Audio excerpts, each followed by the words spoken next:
Imagine this. You wake up tomorrow morning, open your eyes, and you don't have to go anywhere.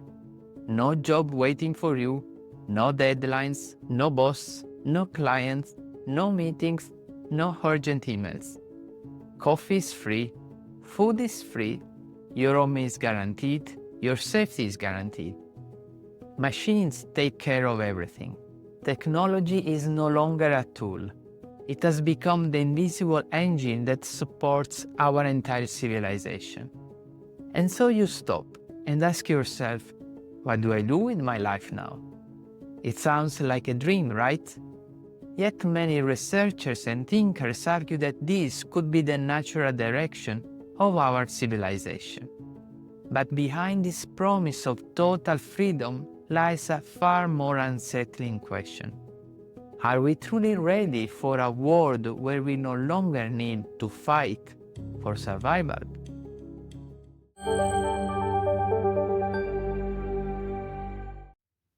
Every morning we go to work for one simple, ancient reason. We must survive. We need a roof, we need food, we need safety, we need to protect the people we love. It has always been this way. For 300,000 years, humans woke up not to chase dreams, but to avoid hunger, cold, and predators. In just a few thousand years, we transformed this struggle into work. Factories, offices, services, projects, tasks. Work became our civilized method for obtaining what we need to live.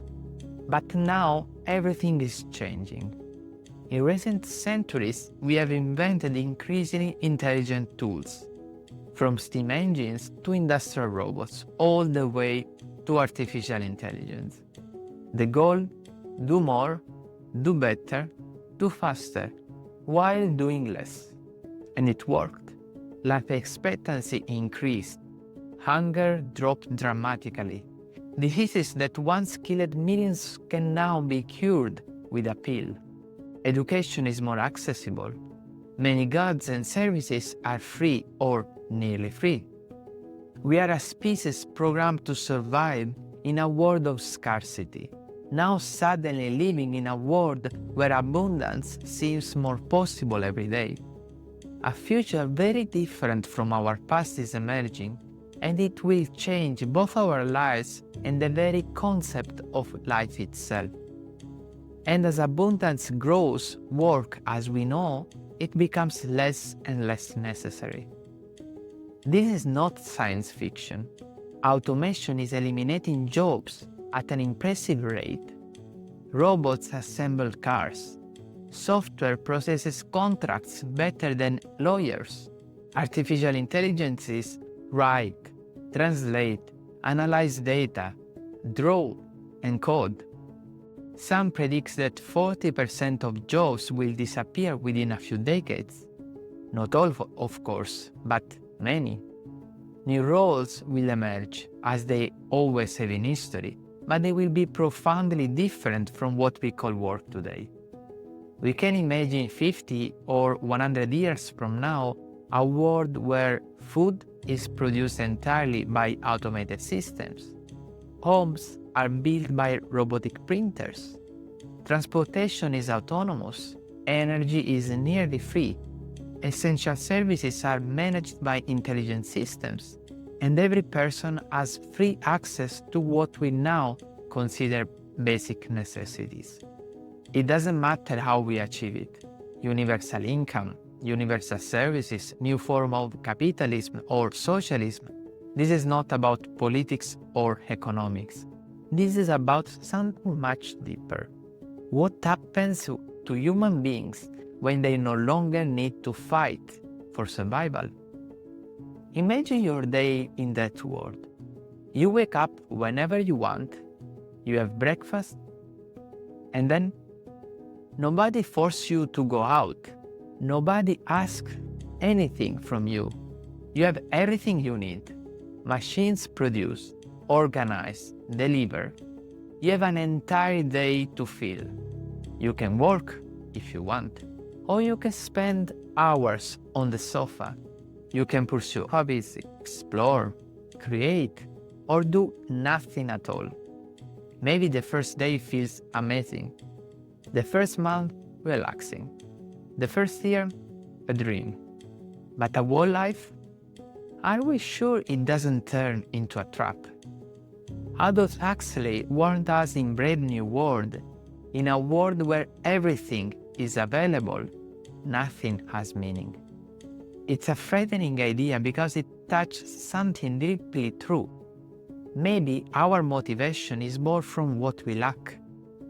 We did not evolve to live in total comfort. We are not programmed to have everything without effort. We are built to chase, to conquer, to fight.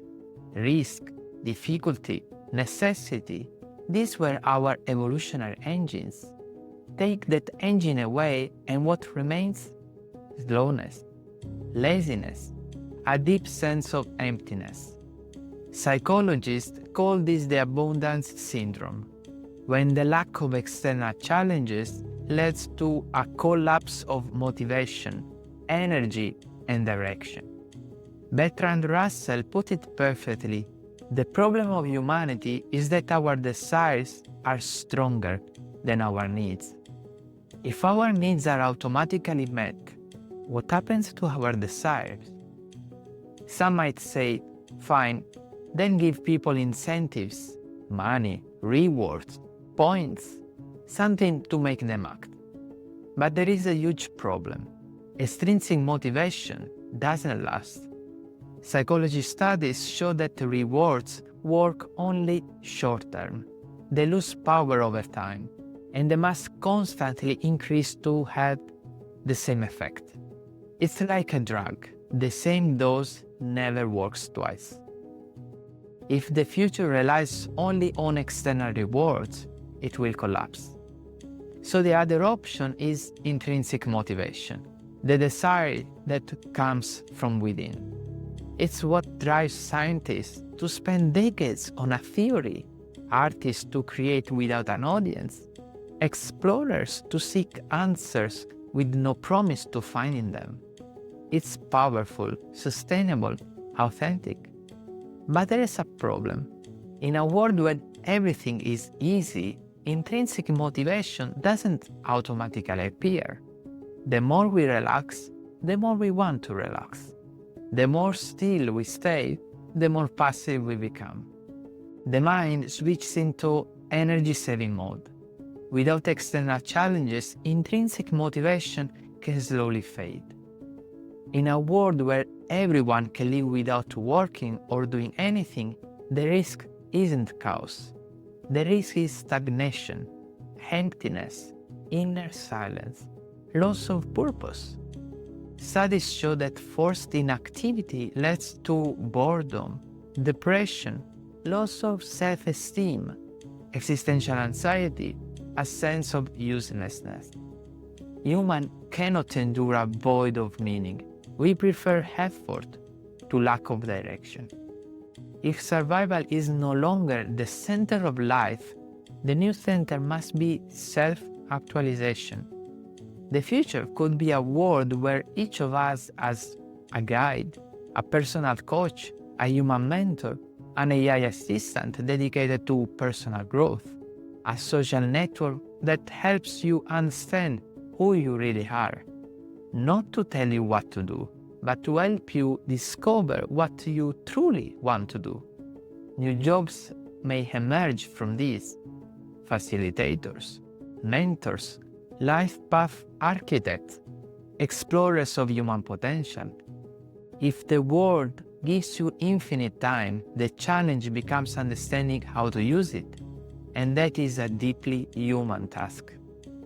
Automation will free us from work, from repetitive tasks, from physical fatigue, but it will not free us from apathy, boredom, emptiness. That part is our responsibility, and it requires a new form of education. Education in curiosity, exploration, creativity, human connection, mutual support, and personal growth. If we can do this, The new world of abundance will not be a dystopia, but an extraordinary opportunity to build a more human society, not less.